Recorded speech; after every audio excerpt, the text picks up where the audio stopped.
Gràcies, bona tarda. Intentaré posar-me aquí per veure si us veig una mica més. Bé, en primer lloc, jo m'agradaria donar les gràcies, com sempre es fa en aquests casos, primer de tot a la Mercè i al Carles, perquè són els meus mestres i són les persones que m'han ensenyat en primer terme, a part de tots els altres mestres que hagi pogut tenir. I per tant per mi també és un repte estar avui aquí amb vosaltres. En segon lloc, també amb el Centre de Recursos per haver cregut en aquest projecte, i també penso que agrair-vos a vosaltres el fet que estigueu una tarda més sortint de l'escola, que tothom surt cansat, doncs, amb l'interès que això us representa. Per tant, també gràcies per ser aquí. Bé, mireu, el tema d'avui seria centrat una mica més, seguint amb el fil que l'altre dia la Mercè ens va situar també a nivell més global, intentant anar posant una mica més el foco amb el que seria l'escola, amb el que seria les relacions amb la família. És un tema que de sempre ens ha preocupat la gent que ens interessa l'educació, però penso que en els últims anys comença a ser un tema que ens preocupa d'una manera desmesurada.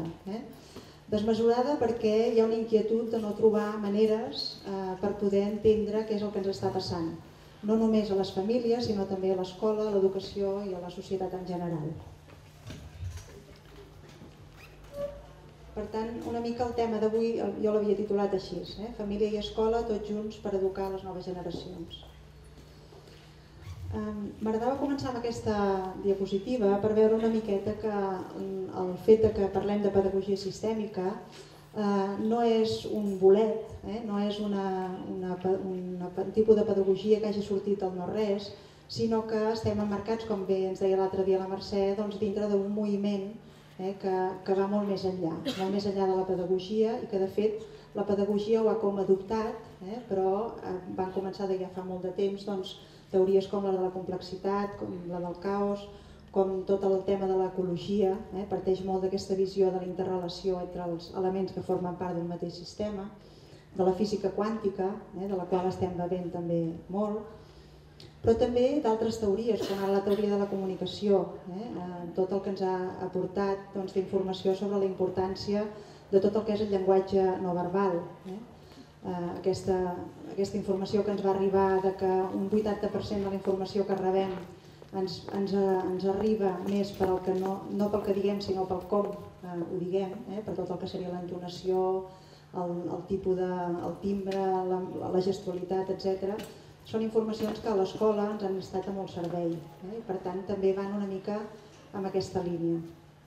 Altres teories que penso que també han confluït aquí, que són, jo ho representava amb aquest arbre com vulguem veure que són branques, que de fet van a veure de la mateixa arrel, tota la teoria del Bowley, de l'afecció, del vincle, de la importància de les primeres relacions que s'estableixen, establir aquest efecte entre la mare, sobretot la mare i la cria, i també com amb molt de pes tots els descobriments de la neurociència, tots els avanços que s'han fet amb el cervell, de veure la importància que tenen les emocions en la nostra vida, del pes que tenen en el moment de prendre decisions i de tota la història que ens aporta també el fet de pensar que som encara molt animals, els humans. I ja acostant-nos més, també la pedagogia sistèmica ha begut directament, podríem dir, de totes les aportacions que des de la visió d'Albert Hellinger amb la concreció de les constel·lacions ens ha donat aquestes pautes que ens serveixen amb tanta precisió per poder interpretar quins són els vincles que es donen entre les persones d'un mateix sistema. Per tant, diríem que la pedagogia sistèmica ha begut de totes aquestes fonts i segurament de moltes més, però em semblava com important de poder introduir-ho així. Bé, i aquí començaríem una mica el contingut, el que jo us volia compartir, amb aquesta imatge que sempre m'agrada molt començar amb aquesta imatge perquè aquest és el meu fill gran el dia que va néixer i per tant penso que té una significació especial a nivell emocional per mi, perquè m'acompanyen aquí, de fet ens està acompanyant un bebito molt petit que està dormint, però és com una representació també. Quan mirem una criatura acabada de néixer, penso que també ens desperta com un sentiment de molta fragilitat. Veiem que és una criatura que depèn molt de l'entorn i de fet és així. Naixem amb moltes potencialitats però amb moltes necessitats de que ens donin resposta a aquestes necessitats. Però també podem pensar que tots algun dia vam ser així. Per tant, la nostra història la vam començar amb aquesta fragilitat i el nostre camí com ha anat desenvolupant-se al llarg de la nostra història. I a dintre d'aquesta fragilitat hi ha un cervellet que de fet incorpora, té acumulada una història de 400 milions d'anys de vida evolutiva, perquè el cervell humà està compaginat de manera que les etapes anteriors a l'actual, a nivell evolutiu, no han desaparegut, sinó que s'han anat acumulant, podríem dir. I penso que és important partir d'aquí perquè, de fet, moltes de les reaccions que nosaltres tenim, i sobretot les persones que estem treballant com nosaltres amb educació i tenim contacte directe amb infants o amb adolescents o amb mares i pares que estan en edat de criar, tenim moltes vegades reaccions que parteixen més d'aquest punt del nostre cervell rèptil. Aquest cervell, aquesta part del nostre cervell, que és el que ens prové dels rèptils, és el que té la informació més bàsica, diguéssim, més instintiva, més impulsiva per poder viure. De fet, té la funció de sobreviure. I a partir d'aquí és una mica com nosaltres podem començar a respirar, a menjar, aparellant-se fins i tot, és a dir, totes aquestes funcions tan bàsiques que es donen gràcies a aquesta informació que ens ve d'aquesta part més primària. Posteriorment vàrem anar evolucionant i vàrem afegir també en el nostre cervell aquesta part de mamífer. Aquesta part de mamífer és la que té la informació de tot el que seria el sistema més afectiu, el que té la informació d'aquestes emocions encara molt primàries que de fet també tenen una funció de supervivència, perquè una reacció de por davant d'un perill ens salva, ens pot salvar la vida, o bé poder reaccionar amb ràbia davant d'una situació d'una persona que li falten el respecte, per exemple, també és una manera de poder-te preservar. I de fet aquestes emocions més primàries les compartim absolutament amb tots els animals mamífers. El que ens diferencia, i això és una gran diferència, és que nosaltres sabem el que sentim, llavors parlem de sentiments. Aquesta part provindria més de la consciència, que seria aquesta part del cervell en la que nosaltres podem posar una raó, una lògica, un pensament, una memòria, una creativitat que d'alguna manera és el que ens ajuda a poder fer un pas més, de passar de la supervivència a un pas més com a persones, que seria també de poder-nos realitzar, diríem. Bé, m'agrada fer aquest repàs perquè penso que també és això que us deia ara, que moltes vegades quan nosaltres ens trobem davant de les famílies amb segons quines reaccions, tant posem per al cas amb una criatura petita, una mare que té la sensació que si la seva cria no ha menjat tot el que li tocava aquell dia, té com la sensació que se li pot morir. És a dir, partim d'unes reaccions que són tan primàries que no parteixen de la lògica. Nosaltres, que tenim la distància emocional per mirar-nos aquestes reaccions de les famílies, podem pensar que de vegades aquestes seves reaccions realment no les entenem, que són exagerades, que com pot ser que aquesta mare digui això. I penso que és important situar-nos sempre a pensar, està parlant des d'aquesta part tan primària. Quan nosaltres estem en època de criança se'ns dispara una alarma que no ve de la lògica ni ve de les convencions socials, sinó que ve de l'espècie. Per tant, és allò de mare que la cria ha de menjar perquè si no es mor. I si ens ho mirem des d'aquest punt de vista penso que és interessant perquè aleshores potser resituem segons quins comentaris o segons quines respostes ens donen les famílies davant de situacions que ens poden semblar a nosaltres il·lògiques. També penso que és important tenir-ho en compte perquè, com dèiem ara, i de fet des de la pedagogia sistèmica es parla molt d'aquest pes de lo biològic, som molt tenim molt encara aquesta part de mamífers. I de fet, com a animals mamífers que som, doncs, tenim una època de criança llarga. El dilluns llegia en el diari que estan mirant de canviar els protocols dels recent nascuts perquè es veu que cada vegada amb el tema de les fecundacions hi ha més prematurs. I deien que tenien estudis tan interessants de l'important que era de poder donar un temps més llarg de situacions de caronament, d'afecció entre la cria i la mare, per poder augmentar els índexs que no se'ls morissin, diguéssim, de supervivència dels nadons. És a dir, s'està veient que aquesta part animal mamífer, que de fet requereix d'aquesta infància més llarga, a nosaltres encara hi tenim un pes molt important en el nostre desenvolupament. I com a animals mamífers ens és molt important tot el que seria la socialització, el fet de pertànyer a una manada, el fet de saber que formem part d'aquest col·lectiu familiar. Les famílies, a través de les persones en general, a través d'aquestes activitats més primàries, anem donant els efectes, les creences, les maneres de fer de cada un de les famílies. Per exemple, a través del menjar, i seguint amb aquest exemple, veiem molt clarament que és a través del moment de donar el pit a la criatura o més endavant els moments de menjar quan les famílies transmeten els valors, les maneres de fer, les maneres de sentir, les maneres d'expressar de cada família. I després tampoc no és d'estranyar que en els moments en els que tenim de vegades crisis emocionals durant la nostra vida, per exemple, el menjar és un tema que surt de retruc, surt perjudicat.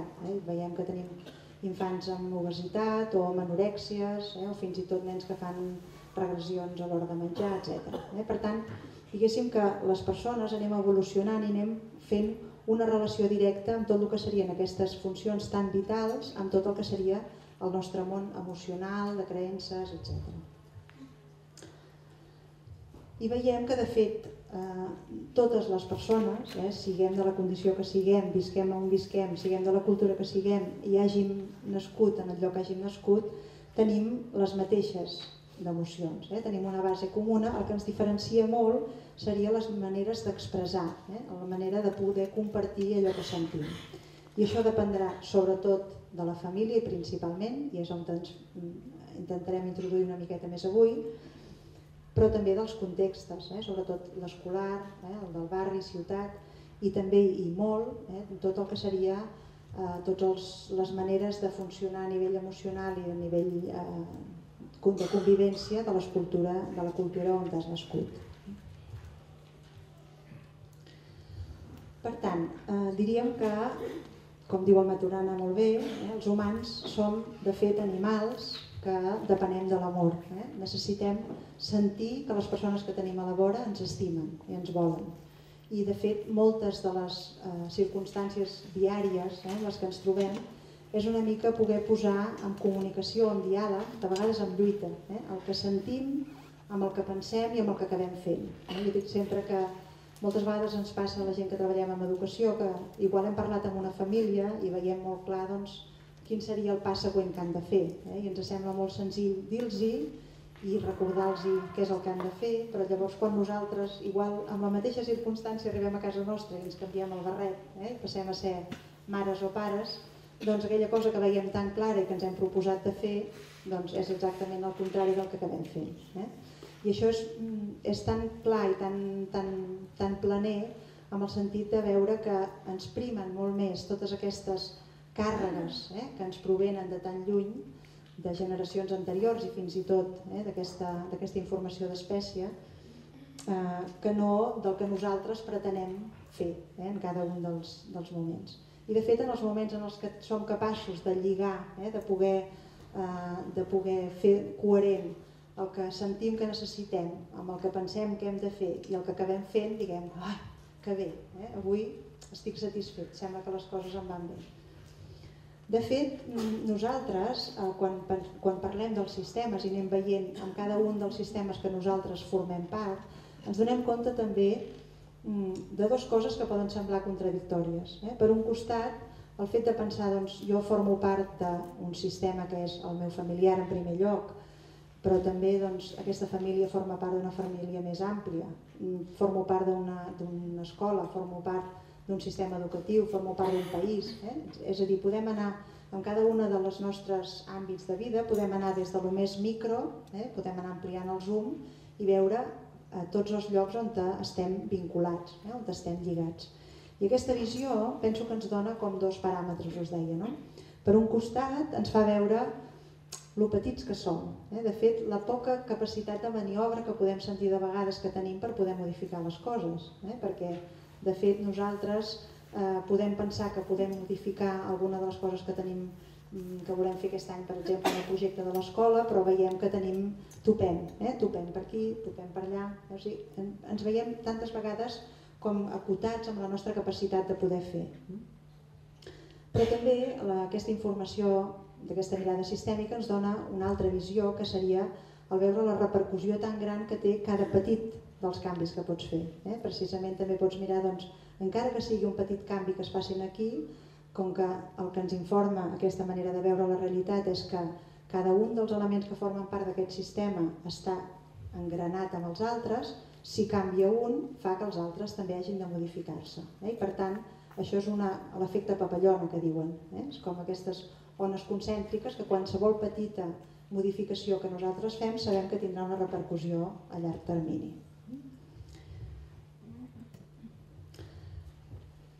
Què sabem? Segur que se saben moltes més coses, però aspectes que m'han semblat que podien ser interessants a l'hora de plantejar-nos les relacions amb les famílies.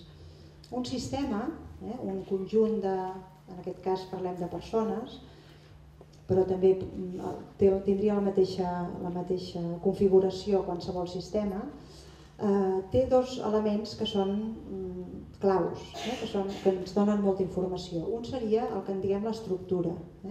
Us posaré un exemple que això ho explica molt bé Capra, em sembla que és el llibre La trama de la vida, que és un llibre preciós. I ell explica que, per exemple, si mirem una cadira, tots podem veure, tots podem identificar què és una cadira. Perquè té una sèrie d'elements que serien els essencials que defineixen aquest concepte. Ara bé, una cadira pot estar organitzada de mil maneres, pot tenir tants elements diferents com vulgueu, però totes les persones sabrem que continua sent una cadira, perquè hi ha una part que és l'essencial, que seria el que en diríem l'estructura, i una altra part que ens permet ser més flexibles. Aquesta informació penso que també és molt interessant, tot i que ara mirarem només tota la part de la família. El Carles també el proper dia aprofundirà en tots aquests altres aspectes de l'escola, de veure quins són els elements de l'escola que realment defineixen el projecte educatiu com a essència i quins són els que poden variar, que podem ser més flexibles en aquest sentit, i això no fa perdre l'essència. Penso que és una informació prou interessant. I lligant-ho amb un altre aspecte seria com que aquesta estructura seria el que formaria part del que en diguem els vincles. A nivell de les relacions entre les persones podem parlar d'una relació més evident, em sembla que és el que deia dels nivells implicats i ara no me'n recordo. Que ho busco. No me'n recordo. Mercè. No, hi ha un dels autors, em sembla que és el Weiland, pot ser el Weiland, com es diu? Bé, és igual, després us ho diré a la bibliografia perquè ho tinc apuntat, que parla d'aquests dos nivells, el nivell implicat i el nivell explicat. El nivell implicat seria com aquestes relacions ocultes, més profundes, que en diem vincles, que funcionen a nivell de tots els sistemes personals. I que és una mica allà on te posa la mirada la pedagogia sistèmica quan va intentar entendre quina és aquesta xarxa que funciona a nivell familiar. Seria com el fons, com aquest substracte. I hi ha un altre nivell que seria el de relacions, que podem dir, per exemple, una parella té una relació, pot ser una relació, un home i una dona que estiguin casats, tenen aquesta relació. Aquesta relació pot ser que hi hagi un dia que s'acabi i un pot dir, hem acabat la nostra relació. però aquesta part vincular, aquesta part del vincle, és una relació molt més profunda que no la podem acabar, no depèn de nosaltres acabar-la. De fet, diuen que dues partícules que han estat sempre unides mantenen aquesta vinculació durant tota la vida. Per tant, amb aquesta persona, de vegades de grat i de vegades de malgrat, saps que t'hi hauràs de continuar vinculant durant sempre. Aquests nivells de relació, nosaltres moltes vegades des de l'escola, penso que quan mirem les famílies ens fixem més en aquesta part relacional, ens quedem en aquest primer estadi, diguéssim, de la relació, i el que ens intenta donar llums, la pedagogia sistèmica, és de com funcionen totes aquestes vinculacions més ocultes, i que és on ara entrarem una mica més. Per tant, diríem que cada família, cada grup humà va creant d'alguna manera el seu niu. M'agradava aquesta imatge perquè penso que és el que solem fer, intentar crear aquest niu amb els elements del que disposa. I de fet aquests elements que disposem no provenen tant del que jo voldré fer com a mare o com a pare, tot i que de vegades tenim aquesta fantasia de dir, doncs jo quan sigui mare seré així, seré allí, i llavors quan t'hi trobes dius, mare meva, tot allò que vaig dir que no faria, patapam. Precisament per això, perquè aquest niu tantes vegades es crea més a través de tota la informació que tenim de totes les nostres generacions anteriors, que ens van traspassant aquestes creences, aquestes maneres, aquestes aliances, aquestes fidelitats i vincles que hi ha entre la història familiar. Però clar, la cosa és complexa, perquè quan s'ajunten dues persones per crear-ne una tercera, cada una d'elles porta la seva història.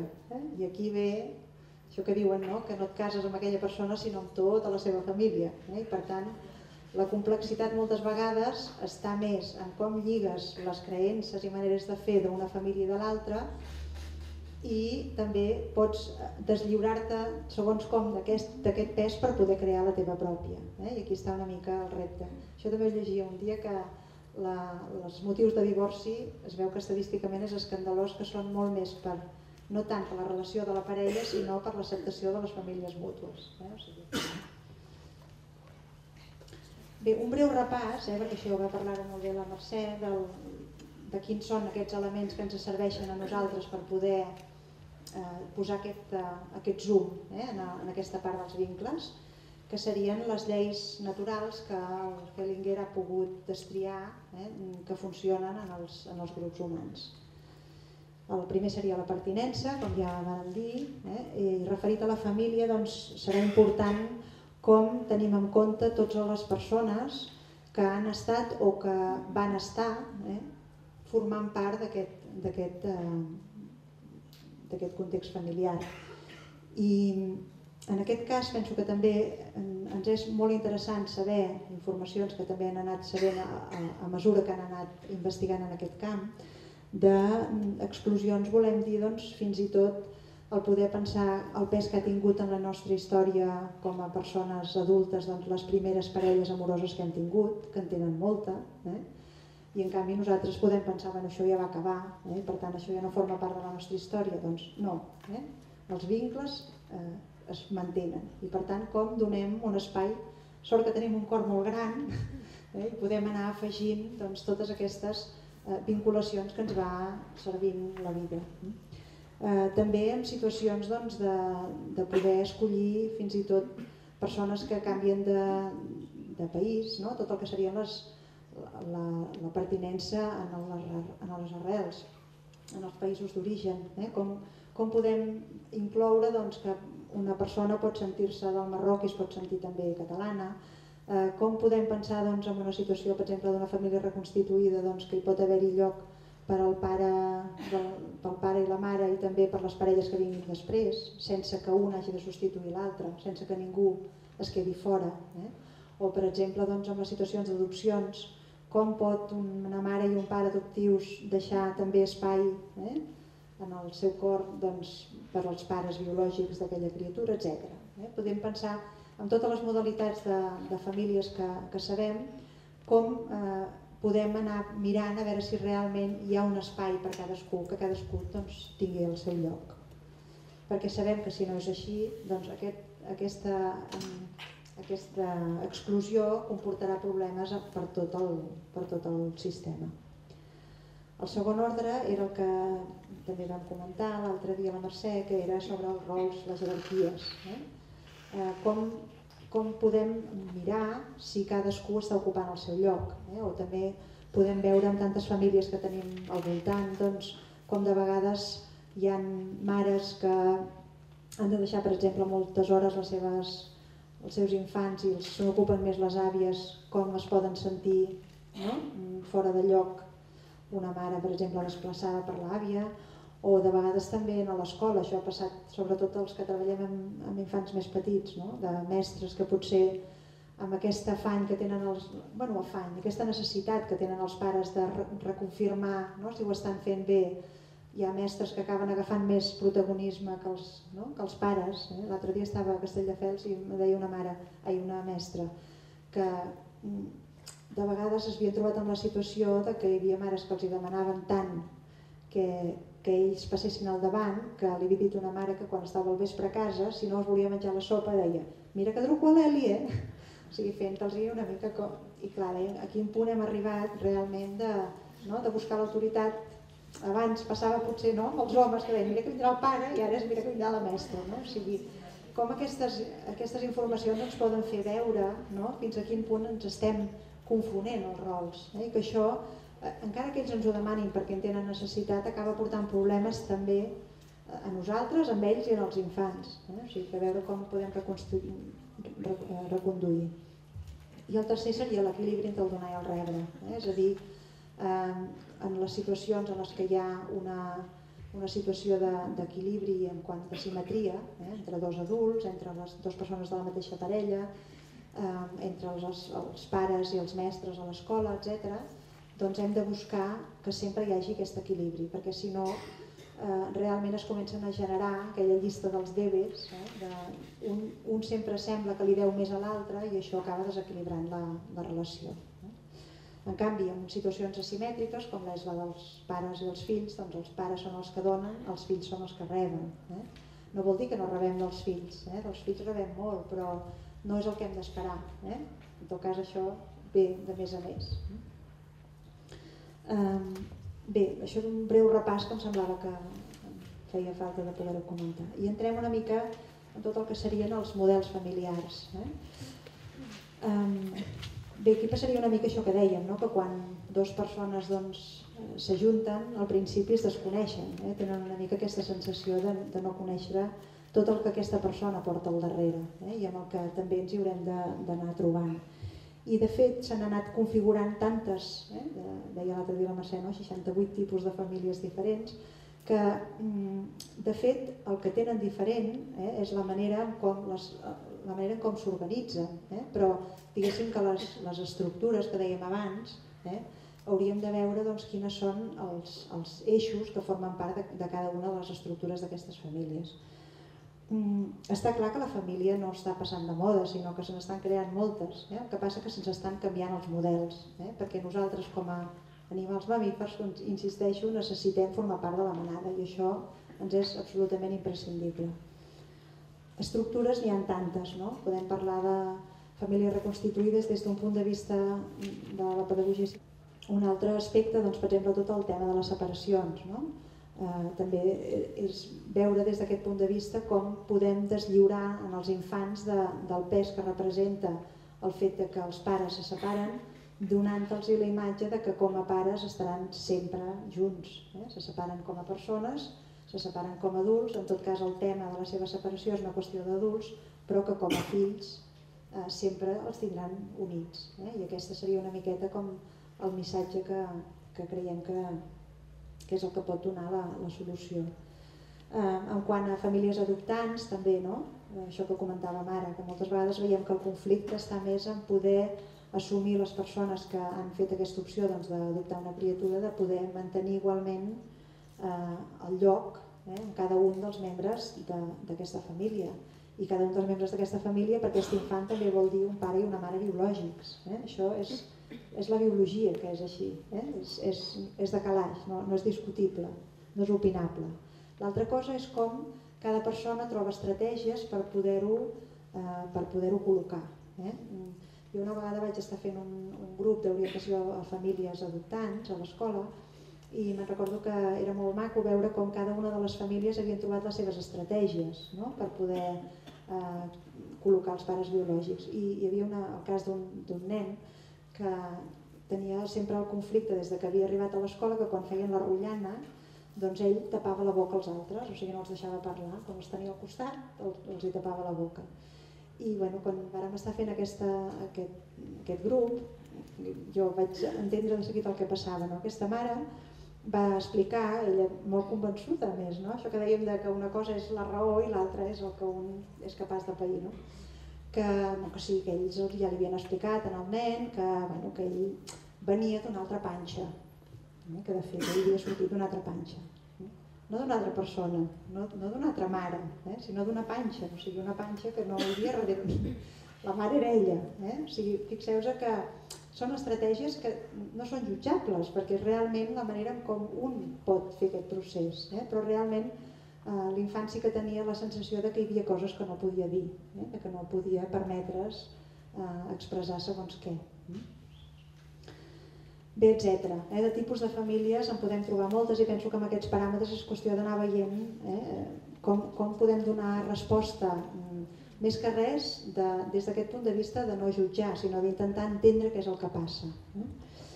En canvi hi hauria l'altra part que seria com les dinàmiques relacionals, que potser és el que més utilitzem a l'escola.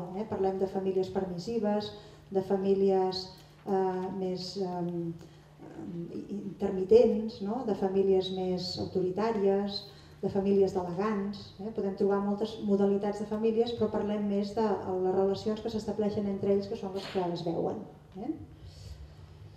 I hi ha un altre aspecte que em sembla molt important i que de fet també se n'està parlant molt ara, que és com es distribueixen dins la família el que seria la funció paterna i la materna, que no té per què anar lligat amb la funció paterna amb el pare i la funció materna amb la mare.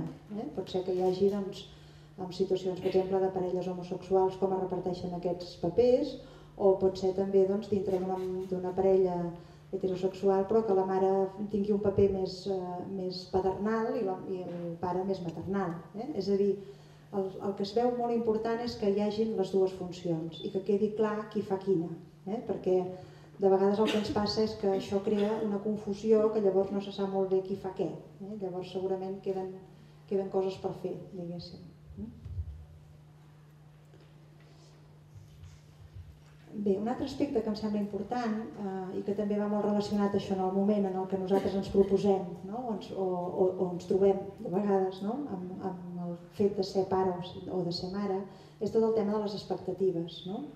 Fins a quin punt nosaltres ens fem una imatge del que per nosaltres és important a nivell d'aquest rol, que prové no només del nostre imaginari, sinó també de tota aquesta història nostra familiar, de com nosaltres hem estat fills, quines relacions hem establert amb els nostres pares, i ens fem una imatge del que nosaltres pensem que ens agradaria.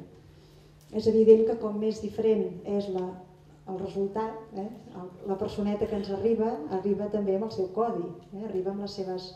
El Marina fa un exemple que a mi m'agrada molt, que és una baralla de pòquer. Diu, la vida és un joc de pòquer i de fet sí que és important quin és el contrincant a jugar i és important el que tu saps, si tu saps més o menys de jugar al pòquer, però també és molt important quina és la baralla que t'ha tocat, en quines condicions tu comences a jugar. I de fet aquesta part de les capacitats penso que no la podem obviar. Cada infant neix també amb un potencial diferent i amb això comencem. Però també com lliga aquesta imatge, aquesta expectativa, tot aquest potencial emocional que nosaltres posem en els infants abans de tenir-los i com casem, més o menys, com més distància hi ha, evidentment, més costa fer aquest apropament amb el que tenim. Tantes vegades ho veiem a l'escola, que hi ha molts infants que estan intentant trobar aquesta ferramenta amb el pare i amb la mare perquè no troben el punt d'acceptació del que realment són, i els demanen coses que no són. Podem parlar des de la cosa que ens pot semblar més banal, com aquella de que jo m'imaginava que tindria una nena i ja m'imaginava, jugant a nines i ara resulta que tot el dia d'anar amb aquest bordegàs a jugar a pilota. que de fet de vegades també això requereix el seu temps de poder-ho acabar de pair, fins a qualsevol tipus de situació, doncs, no sé, fins i tot doncs, de problemes que pugui tenir la criatura, etc. O sigui, tot aquest tema de l'expectativa penso que és molt important pensant en aquests primers vincles. Les preguntes serien aquestes, demanem el que no hi ha o acceptem el que tenim, i cap on miren els fills. És molt evident quan anem entrant en tot aquest món de vinculacions ocultes que els fills miren cap als pares, i de vegades miren cap als avis o miren cap a temes que no estan resolts en la família. I més aviat, mirant cap on miren els pares, podem mirar cap on miren els fills. I si els mestres ens posem al costat dels pares i dels alumnes per mirar cap on miren, segurament podrem entendre més les reaccions que tenen i podrem acompanyar-los millor. Per tant, seria una mica la idea aquesta d'ampliar la consciència, d'ampliar la mirada. Quins són aquests elements que formen part d'aquesta comunicació? N'hem anat dient alguns. Hi ha secrets de vegades a les famílies, hi ha temes que no s'han dit i els infants tenen com un radar que saben immediatament quins són, encara que no els saben a nivell conscient, però els aperceben. Tenen aquesta capacitat de percepció que no té tants filtres de la raó com tenim els adults, sinó que tenen encara més pur, podríem dir, aquest filtre, i els arriben aquestes informacions d'una manera més directes. Les creences, els valors, les maneres de fer, les fidelitats. Moltes vegades els fills són fidels als pares i per tant moltes vegades fan coses per poder suplir aquestes mancances de la família.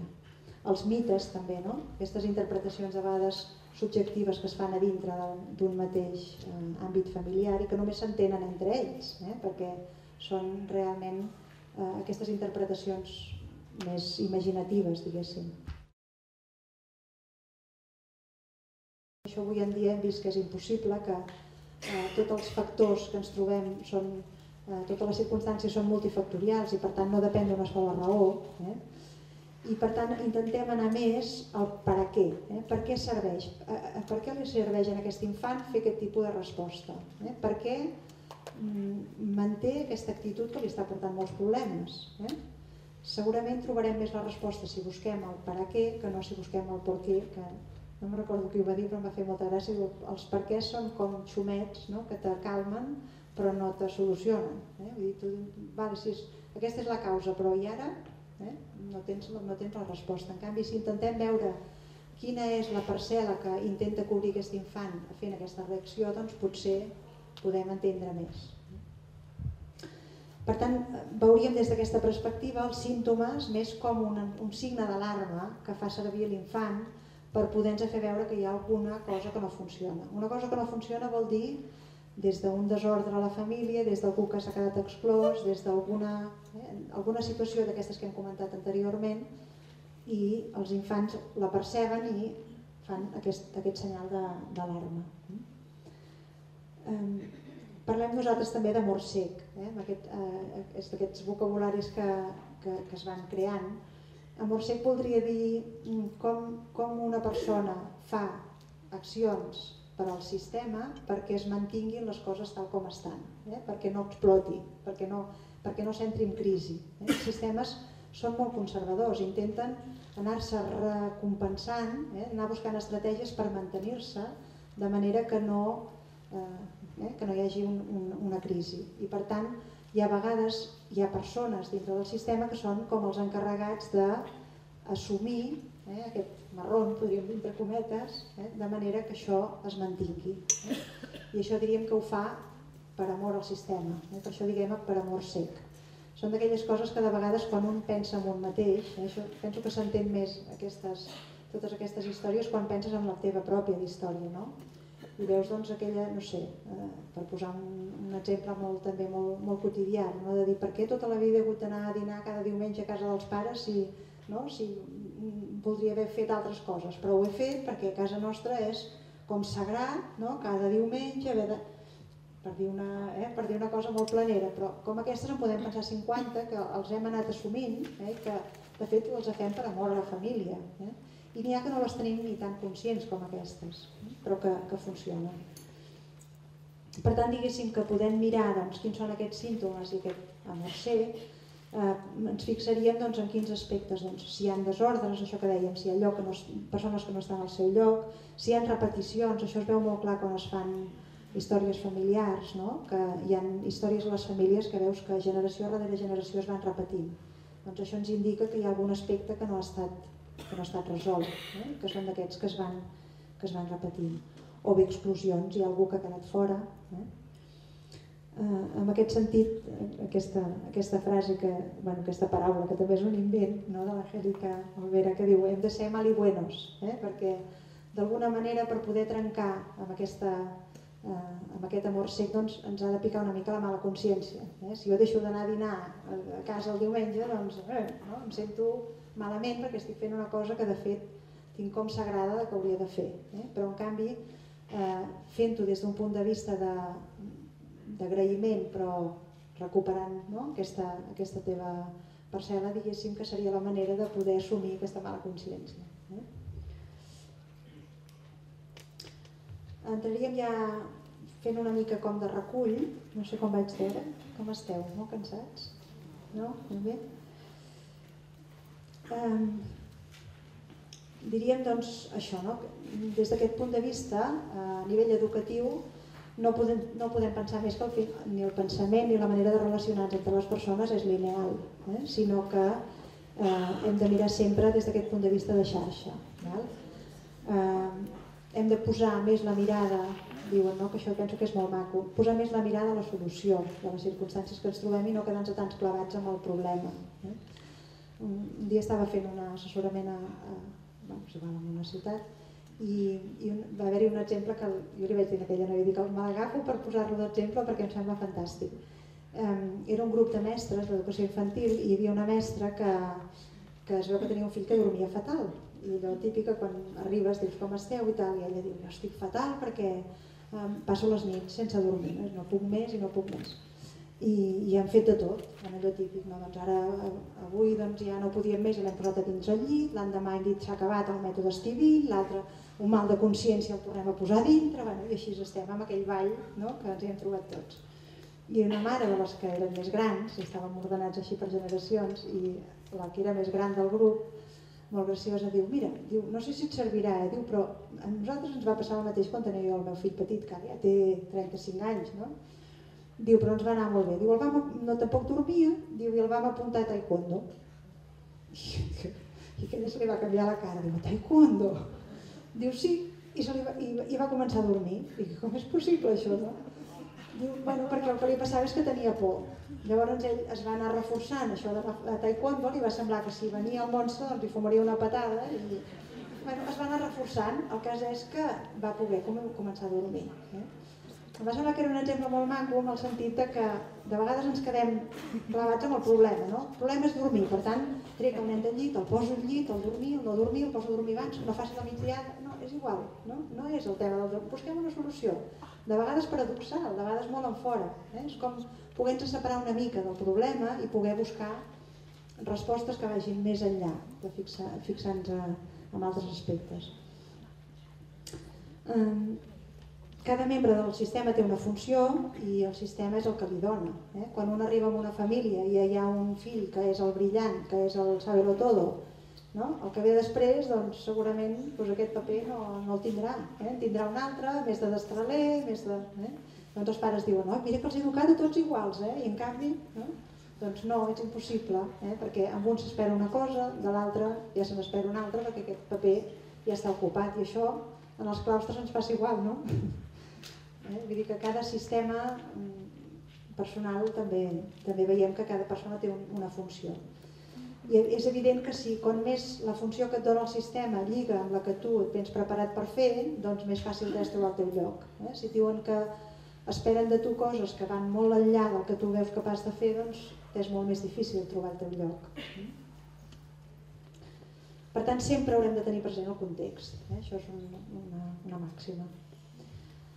El més important, el vincle entre el pare i la mare. És evident que partint d'aquesta base tan biològica nosaltres venim d'una part masculina i d'una part femenina i per tant això va, com deien abans, no? Doncs això va a missa, perquè és així. Que hagi estat concebut de mil maneres, que després la família s'organitza no sé com i no sé de quina manera, doncs tot això ja ve després. Però aquesta base l'hem de poder assegurar, diguéssim, poder reconèixer.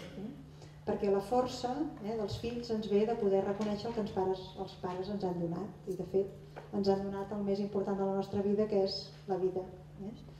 Des d'aquest punt de vista també partim d'aquesta idea de que hauríem de poder mirar els nostres pares i poder-los agrair el que ens han donat, sigui el que sigui, fins allà on hagin pogut arribar. Partim d'aquesta idea de que per amor els pares fan tot el que fan i fan tan bé com saben. Igual que nosaltres com a mestres, igual que els fills com a fills. Els fills són fidels a la seva família i per tant si a l'escola senten que han de triar entre l'escola i la família, està clar que trien la família. Per tant aquesta fidelitat en el pare i la mare també hi és sempre, siguin com siguin, insisteixo.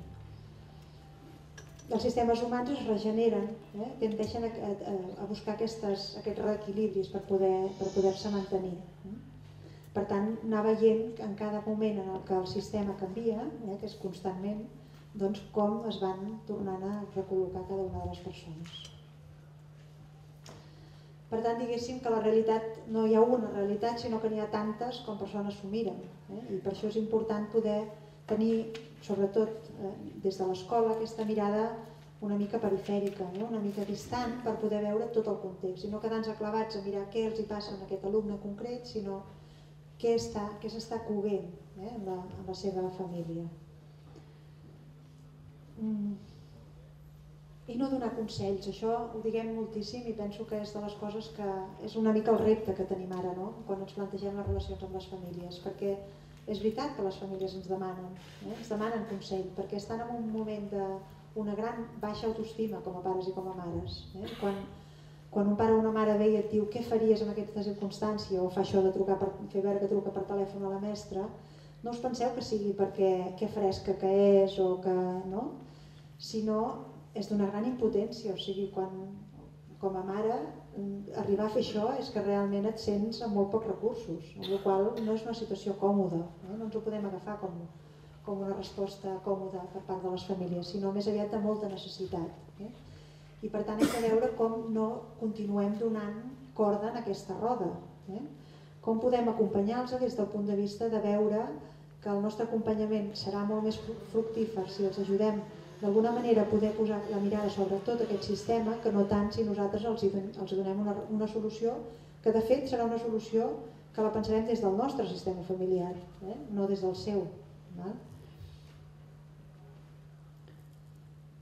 I això que us deia, buscar mirades més paradoxals per poder obrir possibilitats. Aquest és un altre aspecte que penso que com a conclusió és important, acceptar la realitat que tenim, perquè de vegades ens trobem a l'escola, a l'institut, en el món educatiu, en unes circumstàncies que depassen moltíssim el que nosaltres podem fer.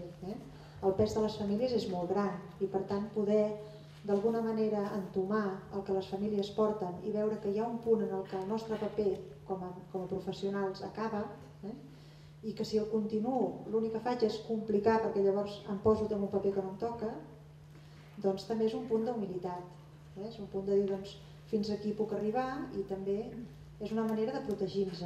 Jo penso que també és d'aquells aspectes que ens està passant molt, vull dir que som un col·lectiu que tenim els índexs més alts de baixes a més per problemes emocionals, perquè de fet nosaltres, com dèiem al principi, estem posant cada dia molta carn a la brasa, perquè treballem amb persones que estan molt en aquest punt de fragilitat i de processos molt primaris. Per tant, tantes vegades quan veus una persona que està amb aquesta reacció més primària, se't connecta amb la teva primària, llavors li contestaries un moc. Però llavors, si contestem des d'aquest punt de vista, no estem actuant com a professionals, a part de liar molt la troca.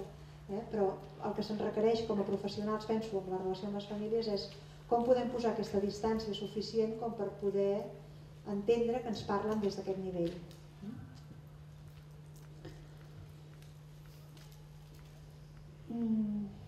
Per tant, renunciar. Moltes vegades penso que fem de mestres, de professors, de psicòlegs, hem de veure on s'acaba el nostre paper, fins on podem arribar a l'ajuda.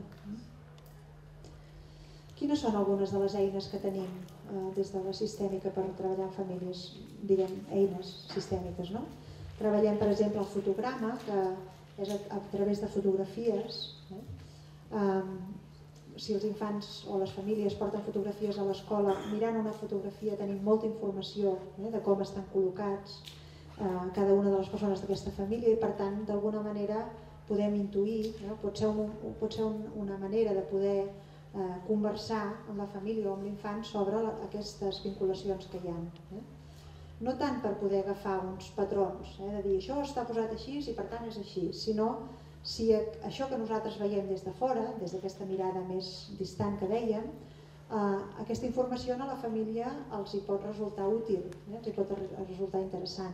Això també és molt interessant de fer amb grups de claustre, ho hem fet servir amb assessoraments i és una informació que dona molta calidesa emocional a l'equip, perquè la gent es coneix una mica més enllà del que seria la part professional i a més també es poden entendre, igual que les famílies, quines reaccions té cadascú en funció del que està vivint. Bé, el fotograma. L'altre serien els genogrames, que seria com una representació també gràfica de la història familiar, partint de la parella, dels fills i després anant dues generacions com a mínim endarrere.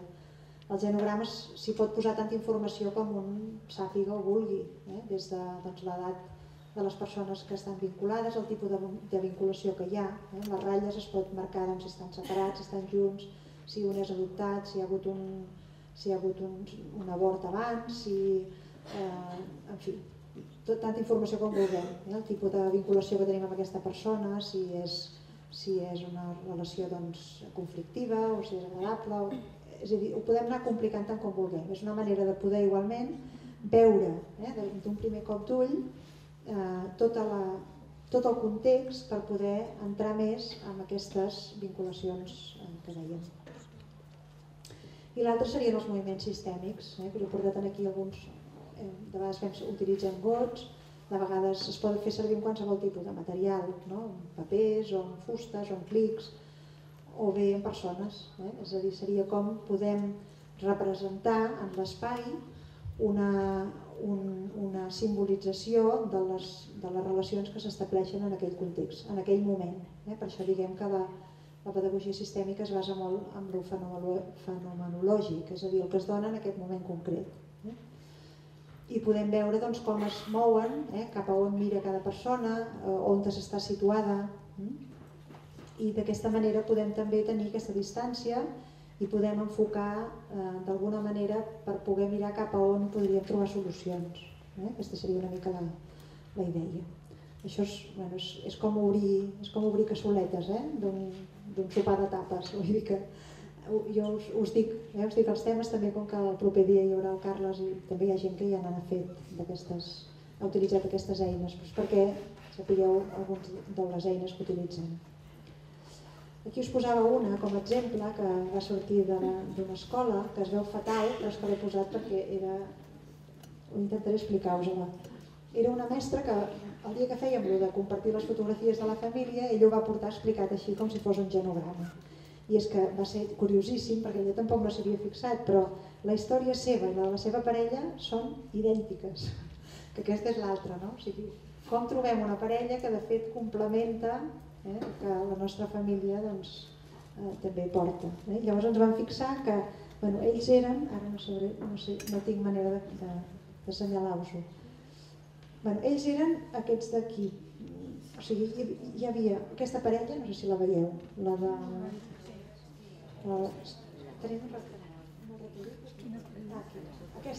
Aquesta parella era la mestra d'aquesta escola amb la seva parella. Aleshores ells tenien 2 fills. Aquest era el seu home, el germà. tenia un germà, tenia un germà que era solter i una germana que era casada. I la seva parella tenia un germà i una germana i una altra germana, que tenia una germana de més. Tenien 2 fills, veieu que és igual? Tenien 2 fills. I aquests eren el pare i la mare d'ell i el pare i la mare d'ella. Que són iguals, no sé si ho veieu, Aquest era el pare i aquesta era la mare. Estan posats igual. Porten ulleres, porten una camisa de ratlles, és que els agafen la dona igual. I llavors encara tenien una àvia cada un, veieu, que era la mare d'ella i la mare d'ella. Era com simètric, va ser molt divertit perquè era veure ben bé com realment es repeteixen els patrons. Clar, quan tu et poses a mirar, per exemple, fotos o genogrames, el que tu et dones compte és d'informació que hi és, que tu la saps, però que no t'havies mai parat a pensar-la en tot el context. I aleshores extreus informació interessant per la teva història, o per exemple, històries que repeteixen, també és ben molt. Aquí era un dels moments en els que estàvem mirant fotos de les famílies, veure una mica com també les vinculacions que es creen entre les persones quan poden compartir la seva vida més personal. Aquí era això de l'utilització dels gots, i aquí era com, d'alguna manera, amb una trama de paper, vàrem poder dibuixar totes les vinculacions que creiem que teníem les persones que formaven part del grup. I realment va quedar superguixat. Bé, són eines, us ho he posat perquè són eines que hi ha algunes que penso que també es poden utilitzar amb les famílies, i amb els infants, amb els claustres. Mirant les fotos ens podem plantejar això, també cadascú està al seu lloc. Sabem des d'aquesta informació que ens ha vingut de les constel·lacions que els llocs on diríem que estan ordenades les persones d'una família. Sabem que els homes estan a la dreta, les dones estan a l'esquerra, el pare i la mare. Sabem que els fills van al davant perquè miren a la vida, els pares els hi donen recolzament des del darrere, sabem que els germans primer va el primer, el segon va el segon, és a dir, l'ordre és important. I mirant fotografies podem veure quins són els aspectes que ens sorprenen, que ens poden cridar l'atenció. Per exemple, aquesta de fotografia, veiem aquest bebè, que mireu que és petit, però és ell el que agafa el pare i la mare i està a l'alçada del pare i la mare, i està al mig. Això podríem pensar, no vol dir, com que està posat al mig aquest nen, no. Com que podríem pensar, i si féssim feina en aquesta família, el qual és improbable, doncs podríem pensar que aquest nen està agafant un paper més de pare o de mare, depèn del... No sabem veure bé si és un nen o una nena, però perquè està al mig. Els nens que estan al mig dels pares normalment tenen molt poder, perquè per poder-se relacionar el pare i la mare han de passar pel mig, han de passar per ells. Solen ser nens molt arrogants, però que en canvi són molt fràgils, perquè tot aquest poder que tenen no són capaços de gestionar-lo. O per exemple aquesta altra, que aquesta nena que està absolutament exclosa. Ens miràvem amb el Carles i deia, com que no la pot sostenir la família, s'ha de sostenir amb una canya de bambú, Sí, és que és així, o sigui, ens pot xocar, o podem dir, mira que curiós, però si ens ho mirem des d'aquest punt de vista podem veure informació que ens pot servir també per poder acompanyar, per poder saber cap on mira aquesta criatura o aquesta família i poder-nos posar nosaltres al seu costat a mirar cap allà mateix. També pot ser situacions de fills o filles que facin de parella, d'un o de l'altre. Això fer de parella no vol dir que facin de parella, però sí que de vegades assumeixen rols que parlaríem més d'aquesta confusió de rols. Altres situacions que, per exemple, trobem que també podem pensar en casos que tenim a l'escola, de fills que agafen el dolor dels pares perquè no se separin, fills que es posen molt malalts, per exemple, i que tenen el sentit de dir si jo continuo estant malalt, doncs els pares es mantindran units. Això són frases que xoquen i que no són així de conscients. Evidentment no hi ha un nen que pensi això, però sí que es funciona, o sigui, és una cosa molt que va ocultes, el que dèiem abans, no forma part d'aquest raonament conscient, sinó d'aquesta part de consciència més oculta. Fills que fan de pares, davant, per exemple, d'una mare forta per poder cuidar el pare, o filles que cuiden a la mare per poder cuidar el pare. És a dir, hi ha tantes modalitats com famílies, com infants. Com ens podem nosaltres posicionar davant de tota aquesta informació que ens arriba? El Hellinger també ha descrit el que serien els ordres de l'ajuda, que seria una mica el paper que poden adoptar o aspectes que han de tenir en compte els professionals a l'hora de plantejar-se l'ajut com a professionals, ja sigui des del punt de vista educatiu o terapèutic. El primer seria, que és d'aquells aplastants, però que és tan veritat com la vida mateixa, que diu només podem donar allò que tenim, no? I agafar o esperar allò que necessitem. No? Però tantes vegades que demanem als altres que ens donin allò que sabem que no tenen. Això passa molt amb les parelles, no? Se'ls demana allò que ja saps que no et podran donar, però... Igualment amb les famílies de l'escola, no? Com nosaltres podem demanar de vegades a famílies que facin o que tinguin un comportament que sabem que no està dintre de les seves possibilitats. Per tant, el desordre seria donar allò que no tinc, o intentar donar allò que no tinc, o agafar el que no necessito. El segon seria sotmetre'ns a les circumstàncies que tenim, només fins allà on ens permetin, no sobrepassar el nostre rol. Això, per un exemple, se m'acut això que de vegades hem sentit a dir a alguns mestres, de dir, ostres, si pogués m'aportaria aquesta criatura a casa perquè cada cap de setmana quan arriba la feina feta durant la setmana s'ha anat en orris. Això de vegades hem tingut aquest sentiment, els mestres. Llavors això és com podem nosaltres assumir les circumstàncies que té aquesta criatura i mirar amb bons ulls la família que té, sigui la que sigui. Si nosaltres ens pensem que serem millors, d'alguna manera no l'estem jutjant, i per tant no ens hi podem apropar. Aquesta família i aquest infant també tanquen caixa o treuen l'urpa, que és l'altra possibilitat quan un se sent agredit. Per tant, no prendre partit per cap de les persones de la família, sinó intentar mirar tot el sistema en el seu conjunt. De vegades en situacions complicades, perquè ens trobem en situacions de famílies molt complicades, de que si hi ha separacions, de que si hi ha un pare que no pot veure el fill o una mare, i nosaltres no podem prendre partit. Hem de mantenir-nos a nivell legal, diguéssim, judicial, el que els papers diuen, però en canvi en el nostre cor podríem dir hauríem de poder mirar tant el pare com la mare, sigui el que sigui la circumstància que estan vivint, perquè si no, no ens podem apropar a aquest infant.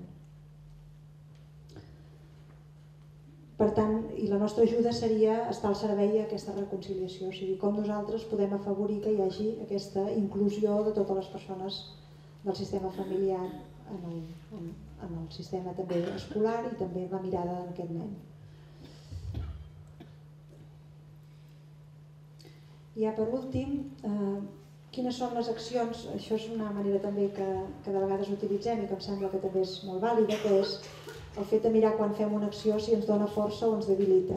Hi ha accions que fem que veiem que reiteradament ens debiliten, vol dir que no cal, aquestes no ens calen. En canvi, hi ha reaccions que sí que ens fortaleixen.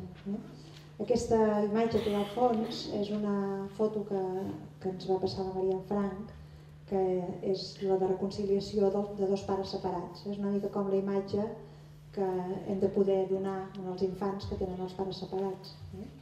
És a dir, dintre del vostre cor sempre estarem units. I penso que és de les que donen força, per això l'he posada.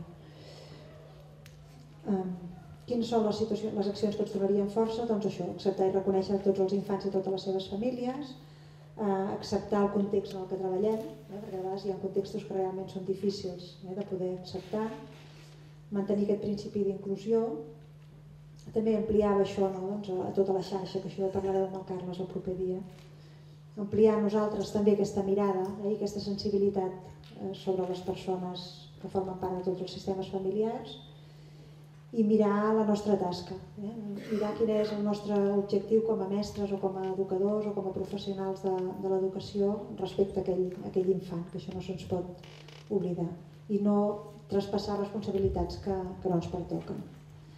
I les accions que ens debiliten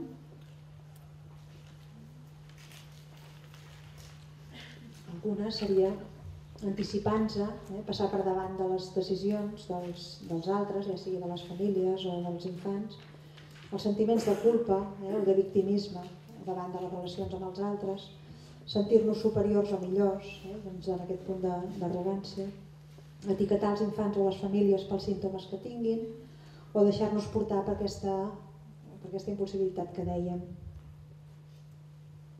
Ja per últim, us deixava com 4 preguntes així a l'aire perquè us pugueu emportar, que són preguntes que són derivades dels ordres aquests de la mort del Federico. Que seria, esteu reconciliats amb la mort dels nostres pares i mares? Expressem el que necessitem o ens queixem del que no tenim o del que no ens donen? Estimem o ens estimen per allò que som o pel que esperen o esperem de nosaltres? Dono i rebo en la mateixa proporció? I són uns deures feixucs, però penso que si dediqueu una estoneta surten a compte. I bé, res més, gràcies per formar part d'aquesta trama. Preguntes? Estem reconciliats amb la mort dels nostres pares, mares? Expressem el que necessitem o ens queixem del que no ens donen? Estimem o ens estimen per allò que som o pel que esperem o esperen de nosaltres?